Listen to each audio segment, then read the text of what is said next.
จะ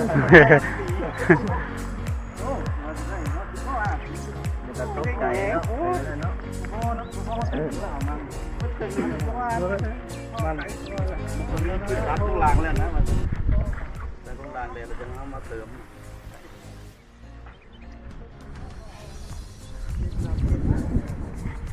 แล้วเห็นหลังเข้าก็มาปลูกกระตุ้นโตต้องปัดติดโตย้อมมันใส่เนี่ยก่อนแล้วหลังตัวนี้นะตัวแรกหลังนี่กระตุ้น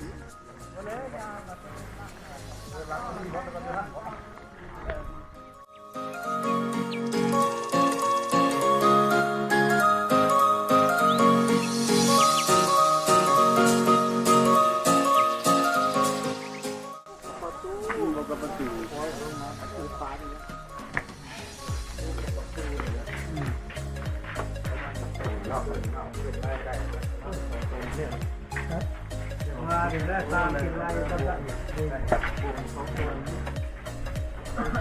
ได้โครงการอยู่เมื่อไหร่โครงการที่เราไม่คอยเปิดต้นมันไหนเปิดต้นโอ้สีหมูนี่มันเราเป็นเรื่องละ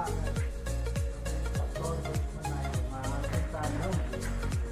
เอามาที่ตรงไหนการทำนี้ซึ่งมันเป็นจากที่สังขารนะถ้าเราอยู่ห้องข้างนี่แก้บ่ได้เราจะเสียแล้วมันเอา